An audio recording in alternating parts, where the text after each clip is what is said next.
کہ مفتی طارق مسعود صاحب نے اس حدیث مبارکہ کو صحیح تسلیم کیا ہے، اور اس کے بعد کیا چیز باقی رہ جاتی ہے کہ جب فجر کی نماز کھڑی ہو جائے تو پھر پیچھے سنتوں میں لگ جاتے ہو، اور اس پر چند انہوں نے سوالات اٹھائے ہیں۔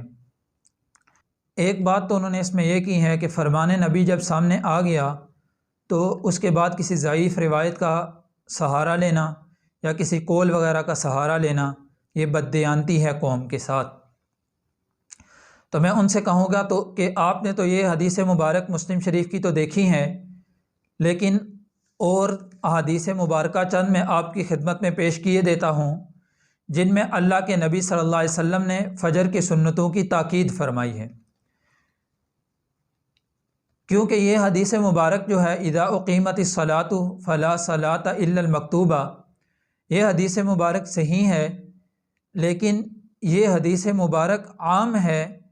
اس میں سے چند چیزوں کو خاص کیا جا سکتا ہے۔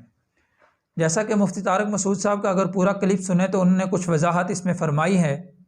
لیکن اس میں چند چیزیں ہیں جو قابل توجہ ہیں۔ ایک طرف تو دیکھیں کہ یہ حدیث مبارک ہے کہ جب نماز کھڑی ہو جائے تو فرض کے علاوہ کوئی نماز نہیں ہے، لیکن دوسری طرف دیکھا جائے تو اللہ کے نبی صلی اللہ علیہ وسلم نے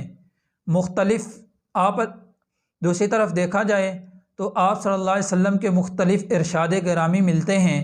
احادیث مبارکہ ملتی ہیں جن میں آپ صلی اللہ علیہ وسلم نے فجر کی سنتوں کے متعلق بے حد تاکید فرمائی ہے۔ اس میں ایک روایت صحیح بخاری باب تعاہد رکعتی الفجر، فجر میں اما عائشہ صدیقہ رضی اللہ تعالیٰ عنہ روایت فرماتی ہیں کہ حضور صلی اللہ علیہ وسلم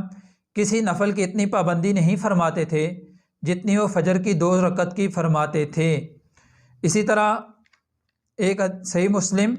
باب استحباب رکعتي الفجر والحث علیہا، اس میں بھی روایت موجود ہے کہ نبی صلی اللہ علیہ وسلم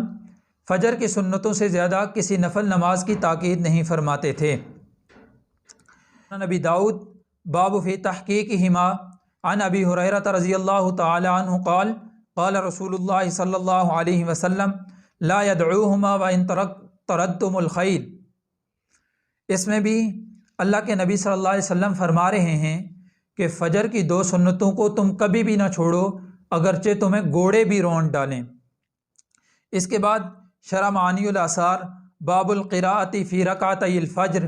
اس میں بھی حدیث مبارک موجود ہے۔ تو ایک طرف وہ حدیث مبارک ہیں جس میں اللہ کے نبی صلی اللہ علیہ وسلم نے فرض نماز کی تاکید فرمائی ہے، اور دوسری طرف دیکھا جائے تو وہ احادیث مبارکہ ہیں فجر کی سنتوں کے متعلق تاکید فرمائی ہے۔ اب ایک تو یہ ہے کہ جیسے میڈیا سکالر نے ایک روایات کو لے لیا، باقی وہ روایات جن میں فجر کی سنتوں کی تاکید تھی ان کو چھوڑ دیا، اور ایک طریقہ وہ ہے جو علماء احناف نے اپنایا ہے۔ احناف کا موقف اس میں ایسا مستقیم ہے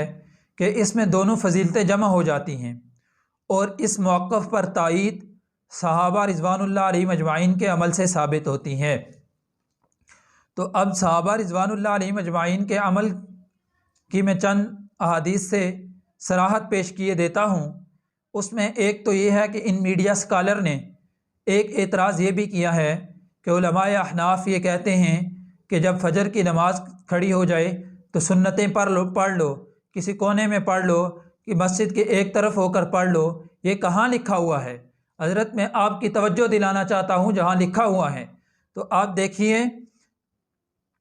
حضرت عبداللہ بن مسعود رضی اللہ تعالیٰ عنہ کے متعلق المعجم الکبیر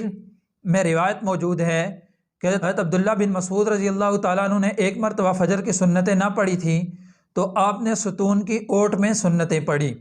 اسی طرح حضرت عبداللہ بن عمر رضی اللہ تعالیٰ عنہ کا عمل مذکور ہے سنن طحاوی میں کہ راوی کہتے ہیں کہ نماز کھڑی ہو گئی تھی کہ میں نے ان کو جگایا تو وہ بیدار ہوئے، تو نماز میں شریک ہونے سے پہلے انہوں نے سنتیں ادا کی۔ اسی طرح سنن طحاوی ہی میں حضرت عبداللہ بن عباس رضی اللہ تعالیٰ عنہ کا عمل کہ مذکور ہے کہ جماعت کھڑی ہونے کے بعد وہ پہنچے تو انہوں نے پہلے سنتیں ادا کی، پھر جماعت میں شامل ہوئے۔ اسی طرح حضرت عبداللہ بن عمر رضی اللہ تعالیٰ عنہ کا ایک اور عمل سنن طحاوی شریف میں ہے کہ مسجد سے باہر سنت پڑھ کر نماز میں شامل ہوئے۔ اسی طرح سنن طحاوی شریف ہی میں حضرت عبداللہ بن عمر رضی اللہ تعالیٰ عنہ کا ایک اور عمل بھی ملتا ہے کہ انہوں عبداللہ بن عمر رضی اللہ تعالیٰ عنہ تشریف لائے تو حضرت حفصہ رضی اللہ تعالیٰ عنہ کے حجرے میں انہوں نے سنت ادا کی اور پھر جماعت میں شریک ہوئے۔ تو مصنف عبدالرزاق جلد 2 میں حضرت ابو درداء رضی اللہ تعالیٰ عنہ کا عمل بھی ملتا ہے کہ مسجد میں آئے، لوگ جماعت کے لیے صف میں تھے تو مسجد کے گوشے میں سنت ادا کر کے جماعت میں شریک ہو گئے۔ تو یہ صحابہ رضوان اللہ علیہم اجمعین کا عمل مبارک ہے۔ اب ایک طرف دیکھیں تو ایک طرف تو اللہ کے نبی صلی اللہ علیہ وسلم نے فرمایا اذا اقیمت الصلاۃ فلا صلاۃ الا المکتوبہ، جب نماز کھڑی ہو جائے تو فرض نماز کے علاوہ کوئی نماز نہیں ہے۔ اور دوسری طرف اگر دیکھیں تو اللہ کے نبی صلی اللہ علیہ وسلم نے فجر کی نماز کے متعلق تاکید فرمائی ہے۔ اب اس میں احناف کا موقف یہ ہے، احناف صراط مستقیم کو لیتے ہیں، ایسے عمل کو لیتے ہیں کہ جس میں اس روایت پر بھی عمل ہو جائے کہ جو مسلم شریف کی روایت ہے فرض نماز کے متعلق، اور ان روایات پر بھی عمل ہو جائے جن میں اللہ کے نبی صلی اللہ علیہ وسلم نے فجر کے سنتوں کے متعلق تاکید فرمائی ہے۔